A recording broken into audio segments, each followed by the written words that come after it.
Assalamu alaikum aziz qarindoshlar, Nuruz aymonlar mübarek olsun. Ben sizlerden Nuruz aymonlar atab bu dünya degan akşamda hep geldim. Biz bu dünyaya 4 günlük mehman. Qisqa hayatda her birimiz bir-birimizning qadr qimmatimizni qilib, hurmatimizni qilishib, mehr muhabbetlik qarindoshlardan bo'lib o'tishinglarni hem turmushda, xizmatda yaxshi natijalarni qo'lga keltirishinglarni chin dilimdan umid qilaman.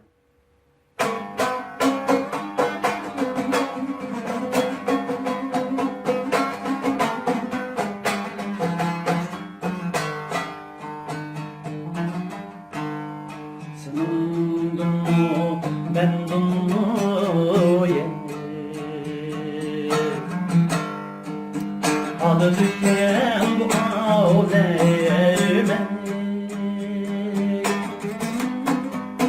Alıdıkken bu aleme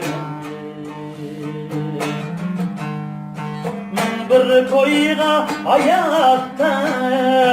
ey Salıdıkken bu aleme Salıdıkken bu aleme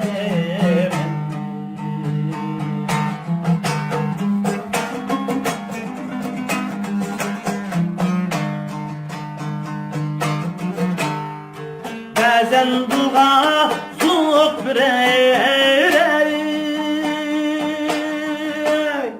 Hoş aramlık çaldırıyor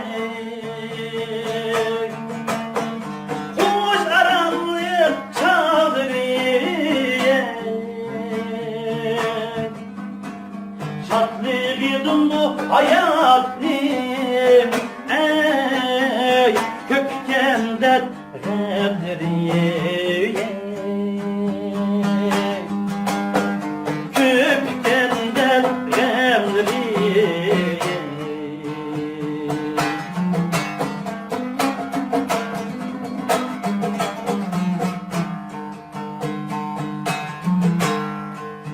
Şenligen bu alem Aslı şunda karalgay alem Aslı şunda karalgay alem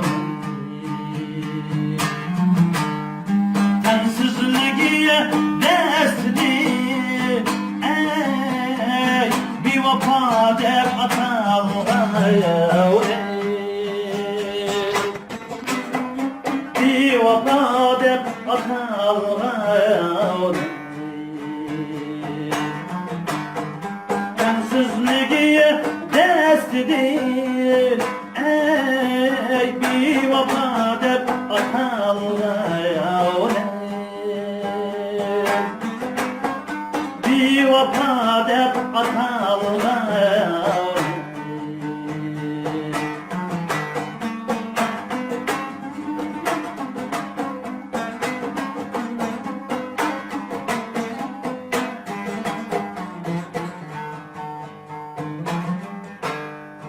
Ahırkı dem tınarda